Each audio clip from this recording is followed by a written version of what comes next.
ಎಲ್ಲರಿಗೂ ನಮಸ್ಕಾರ. Welcome back to ಮೇಘನಾ Manoj Gowda YouTube channel. So ಇವತ್ತು ಮಾರ್ಚ್ 8ನೇ ತಾರೀಕು. ಮಾರ್ಚ್ 8 ಏನು ಅಂತ ನಮ್ಮೆಲ್ಲರಿಗೂ ಗೊತ್ತು, ವಿಮೆನ್ಸ್ ಡೇ. ಸೊ ಈ ವಿಮೆನ್ಸ್ ಡೇನ ಯಾಕೆ ಸೆಲೆಬ್ರೇಟ್ ಮಾಡುತ್ತಾರೆ ಅನ್ನೋದನ್ನ ನಾವು ತಿಳ್ಕೊಂಡಿದ್ದೀವಿ. ಆದರೆ ಇದ್ರ ಹಿಸ್ಟ್ರಿ ಅಂದರೆ ಇದನ್ನು ಯಾರು ಶುರು ಮಾಡಿದ್ರು, ಯಾಕೆ ಶುರು ಮಾಡಿದ್ರು, ಮತ್ತು ಇದನ್ನು ಅಂತಾರಾಷ್ಟ್ರೀಯ ಮಟ್ಟದವರೆಗೂ ತಂದಿದ್ದು ಯಾರು ಅನ್ನೋ ಯಾವುದೇ ಮಾಹಿತಿ ನಮಗೆ ಗೊತ್ತಿರಲ್ಲ. ಸೊ ಈ ಒಂದು ಮಾಹಿತಿನ ನಾನು ನಿಮಗೆ ಇವತ್ತು ಹೇಳೋದಕ್ಕೆ ಇಷ್ಟಪಡ್ತೀನಿ. ಸೊ ಈ ಒಂದು ವಿಮೆನ್ಸ್ ಡೇನ 1908ರಲ್ಲಿ ನ್ಯೂಯಾರ್ಕ್ ಸಿಟಿಯಲ್ಲಿ ಗಾರ್ಮೆಂಟ್ಸಲ್ಲಿ ವರ್ಕ್ ಮಾಡ್ತಿದ್ದಂಥ ವಿಮೆನ್ಸ್ ಸ್ಟ್ರೈಕ್ ಮಾಡೋದಕ್ಕೆ ಶುರು ಮಾಡ್ತಾರೆ. 1908 ಫೆಬ್ರವರಿ 29ನೇ ತಾರೀಕು. ಕಾರಣ ಏನು ಅಂದರೆ ಹಾರ್ಶ್ ವರ್ಕಿಂಗ್ ಕಂಡೀಷನು. ಅವ್ರಿಗೆ ಬೆಟರ್ ವರ್ಕಿಂಗ್ ಕಂಡೀಷನ್ ಬೇಕು ಅನ್ನೋ ಒಂದು ಕಾರಣಕ್ಕೆ ಅವರು ಅವತ್ತು ಸ್ಟ್ರೈಕ್ ಮಾಡ್ತಾರೆ.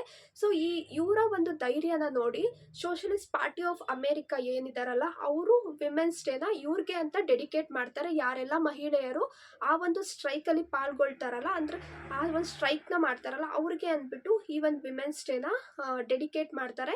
ಇನ್ನು 1909ರಲ್ಲಿ ಪ್ರಪ್ರಥಮ ಬಾರಿಗೆ ಅಂದರೆ ಫಸ್ಟ್ ಟೈಮು ನ್ಯಾಷನಲ್ ಲೆವೆಲ್ಲು, ರಾಷ್ಟ್ರೀಯ ಮಟ್ಟದಲ್ಲಿ ಈ ವಿಮೆನ್ಸ್ ಡೇನ ಸೆಲೆಬ್ರೇಟ್ ಮಾಡ್ತಾರೆ.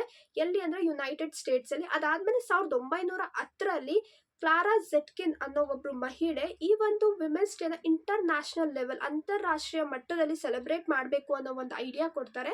ಸೊ ಈ ಒಂದು ಕ್ಲಾರಾ ಝೆಟ್ಕಿನ್ ಅವರು ಏನು ಅಂದರೆ ಇವರೊಬ್ಬರು ಕಮ್ಯುನಿಸ್ಟ್ ಆಕ್ಟಿವಿಸ್ಟ್, ಅದ್ರ ಜೊತೆಗೆ ವಿಮೆನ್ಸ್ ರೈಟ್ಸ್ ಅಡ್ವೊಕೇಟ್ ಕೂಡ ಆಗಿರ್ತಾರೆ. ಸೊ ನಾವು ನಿಜವಾಗ್ಲೂ ಈ ಒಂದು ಮಹಿಳೆ ಅಂದರೆ ಕ್ಲಾರಾ ಝೆಟ್ಕಿನ್ ಅವ್ರಿಗೆ ಧನ್ಯವಾದ ಹೇಳಬೇಕು. ಯಾಕಂದರೆ ವಿಮೆನ್ಸ್ ಡೇನ ಇಂಟರ್ನ್ಯಾಷನಲ್ ಲೆವೆಲ್, ಅಂತಾರಾಷ್ಟ್ರೀಯ ಮಟ್ಟದಲ್ಲಿ ಸೆಲೆಬ್ರೇಟ್ ಮಾಡಬೇಕು ಅನ್ನೋ ಒಂದು ಐಡಿಯಾ ಕೊಡ್ತಾರೆ. ಸೊ ಮೊಟ್ಟ ಮೊದಲ ಬಾರಿಗೆ ಇಂಟರ್ನ್ಯಾಷನಲ್ ಲೆವೆಲಲ್ಲಿ ವಿಮೆನ್ಸ್ ಡೇನ 1911ರಲ್ಲಿ ನಡೆಸ್ತಾರೆ. ಯಾವ್ಯಾವ ಕಂಟ್ರಿ ಎಲ್ಲ ಇದಕ್ಕೆ ಪಾಲ್ಗೊಳ್ಳುತ್ತೆ ಅಂದರೆ ಆಸ್ಟ್ರೇಲಿಯಾ, ಡೆನ್ಮಾರ್ಕ್, ಜರ್ಮನಿ ಮತ್ತು ಸ್ವಿಟ್ಜರ್ಲ್ಯಾಂಡ್. ಇಷ್ಟು 4 ದೇಶನೂ ಕೂಡ ಇಂಟರ್ನ್ಯಾಷನಲ್ ಲೆವೆಲಲ್ಲಿ ವಿಮೆನ್ಸ್ ಡೇನ ಸೆಲೆಬ್ರೇಟ್ ಮಾಡೋದಕ್ಕೆ ಶುರು ಮಾಡುತ್ತೆ.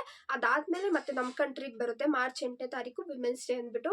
ಸೊ ಈ ಒಂದು ಮಾರ್ಚ್ 8ನೇ ತಾರೀಕು ಎಲ್ಲ ಮಹಿಳೆಯರಿಗೂ ಸ್ಪೆಷಲ್ ಡೇ ಅಂದರೆ ತಪ್ಪಾಗಲ್ಲ. ಕಾರಣ ಏನು ಅಂದರೆ ಯಾವ್ಯಾವೆಲ್ಲ ಮಹಿಳೆಯರು ಯಾವ್ಯಾವ ಕ್ಷೇತ್ರದಲ್ಲಿ ಎಷ್ಟು ಸಾಧನೆ ಮಾಡಿದ್ದಾರೆ ಅಂತ ಪ್ರಕಟಿಸುವಂಥ ದಿನ ಇವತ್ತು. ಸೊ ಎಷ್ಟೋ ಜನ ಅನ್ಕೋಬಹುದು, ಯಾರೋ ಸಾಧನೆ ಮಾಡಿದ್ರೆ ನಾವ್ಯಾಕೆ ಕುತ್ಕೊಂಡು ಕೇಳಬೇಕು ಅವ್ರ ಸಾಧನೆ ಬಗ್ಗೆ ಅಂತ. ಸೊ ಖಂಡಿತವಾಗ್ಲೂ ಕೇಳಬೇಕು. ಯಾಕಂದರೆ ಅವರೆಲ್ಲ ನಮಗೆ ಮೋಟಿವೇಶನ್ ಥರ, ಇನ್ಸ್ಪಿರೇಷನ್ ಥರ. ನಾವು ಕೂಡ ಏನೋ ಒಂದು ಮುಂದಿನ ದಿನಗಳಲ್ಲಿ ಸಾಧನೆ ಮಾಡೋದಕ್ಕೆ ಸಹಾಯಕಾರಿ ಆಗುತ್ತೆ ಅವ್ರ ಎಲ್ಲ ಕಥೆಗಳು ಕೂಡ.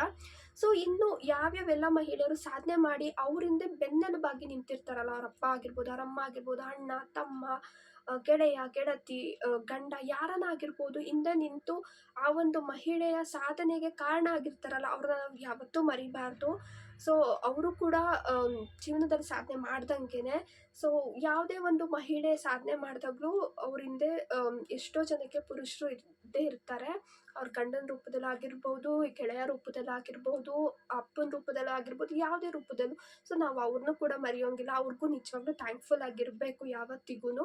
ಸೊ ಇನ್ನು ಯಾರೆಲ್ಲ ಮಹಿಳೆಯರು ಯಾರ ಒಂದು ಸಪೋರ್ಟು ಇಲ್ಲದೇ, ಯಾರೋ ಒಂದು ಸಹಾಯನೂ ಇಲ್ಲದೇ ಅಚೀವ್ ಮಾಡಿರ್ತಾರಲ್ಲ ಅವ್ರಿಗೆ ನಿಜವಾಗ್ಲೂ ಹ್ಯಾಟ್ಸ್ ಆಫ್ ಹೇಳ್ತೀನಿ.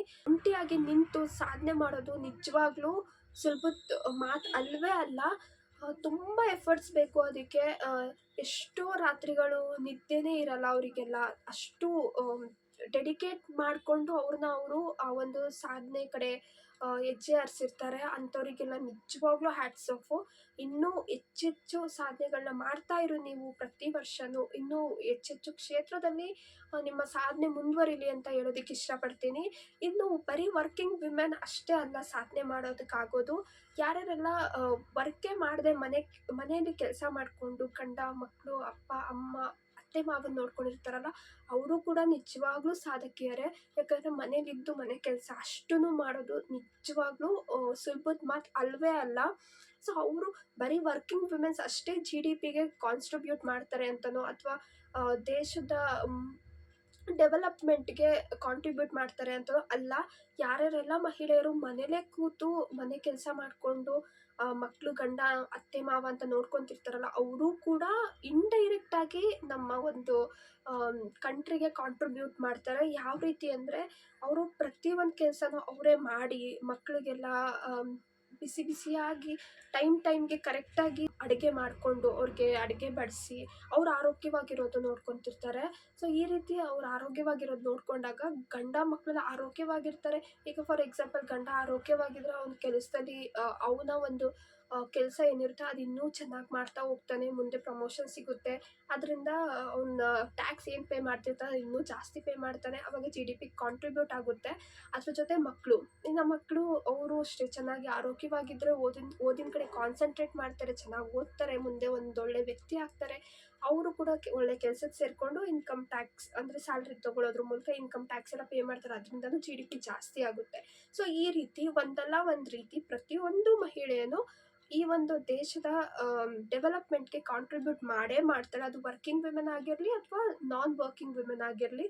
ಸೊ ಈ ರೀತಿ ಯಾವೆಲ್ಲ ಮಹಿಳೆಯರು ಸಾಧನೆ ಮಾಡಿದಿರೋ ಈ ವರ್ಷದಲ್ಲಿ ಅವ್ರಿಗೆ ಕಂಗ್ರ್ಯಾಚುಲೇಷನ್ ಹೇಳ್ತಾ ಎಲ್ಲ ಮಹಿಳೆಯರಿಗೂ ಹ್ಯಾಪಿ ವಿಮೆನ್ಸ್ ಡೇ ಅಂತ ಹೇಳೋದಕ್ಕೆ ಇಷ್ಟಪಡ್ತೀನಿ. ಸೊ ನಿಮ್ಮ ಒಂದು ಸಾಧನೆ ಇದೇ ರೀತಿ ಮುಂದುವರಿಲಿ, ಇನ್ನೂ ಹೆಚ್ಚೆಚ್ಚು ಸಾಧನೆ ಮಾಡಲಿ ನಿಮ್ಮ ಜೀವನದಲ್ಲಿ ಅಂತ ಹೇಳ್ತಾ ಇವತ್ತಿನ ಈ ಒಂದು ಮಿನಿ ವ್ಲಾಗ್ನ ನಾನು ಇಲ್ಲೇ ಮುಗಿಸ್ತಾ ಇದ್ದೀನಿ. ಸೊ ನಿಮಗೆ ಈ ಒಂದು ವ್ಲಾಗ್ ಇಷ್ಟ ಆಗಿದೆ ಅಂತ ಅನ್ಕೊತೀನಿ. ನನ್ನ ಕಡೆಯಿಂದ ಏನಾದರೂ ತಪ್ಪಾಗಿದ್ರೆ, ತಪ್ಪಾಗಿ ಮಾತಾಡ್ಬಿಟ್ಟಿದ್ರೆ ಅಥವಾ ತಪ್ಪು ಇನ್ಫಾರ್ಮೇಷನ್ ಏನಾದರೂ ನಿಮಗೆ ಕೊಟ್ಟಿದ್ರೆ ದಯವಿಟ್ಟು ಕ್ಷಮಿಸಿ. ನಾನು ತಪ್ಪು ಇನ್ಫಾರ್ಮೇಷನ್ ಕೊಟ್ಟಿದ್ದೀನಿ ಅಂತ ಅನಿಸಿಲ್ಲ ನನಗೆ. ಬಟ್ ಇನ್ ಕೇಸ್ ನನಗೆ ಗೊತ್ತಿಲ್ಲದೇ ಏನಾದರೂ ಬಾಯಲ್ಲಿ ನಿಮಗೆ ನೋವಾಗುವಂಥ ಮಾತುಗಳು ಬಂದಿದ್ದರೆ ಅಥವಾ ತಪ್ಪು ಇನ್ಫಾರ್ಮೇಷನ್ ಏನಾದರೂ ಕೊಟ್ಬಿಟ್ಟಿದ್ರೆ ದಯವಿಟ್ಟು ಕ್ಷಮಿಸಿ ಅಂತ ಹೇಳ್ತಾ ಇವತ್ತಿನ ಈ ವ್ಲಾಗ್ನ ಇಲ್ಲೇ ಮುಗಿಸ್ತಾ ಇದ್ದೀನಿ. ಇನ್ನೂ ಯಾರೆಲ್ಲ ನನ್ನ ಚಾನಲ್ಗೆ ಸಬ್ಸ್ಕ್ರೈಬ್ ಆಗಿಲ್ವೋ ದಯವಿಟ್ಟು ಮೇಘನಾ ಮನೋಜ್ ಗೌಡ ಯೂಟ್ಯೂಬ್ ಚಾನಲ್ಗೆ ಸಬ್ಸ್ಕ್ರೈಬ್ ಮಾಡ್ಕೊಳ್ಳಿ. ನಾನು ಪ್ರತಿಯೊಂದು ವೀಡಿಯೋನು ಲೈಕು ಶೇರು ಕಮೆಂಟ್ ಮಾಡಿ ಇವತ್ತಿನ ಈ ವ್ಲಾಗ್ನ ನಾನು ಇಲ್ಲೇ ಮುಗಿಸ್ತಾ ಇದ್ದೀನಿ. Thank you so much for watching my video.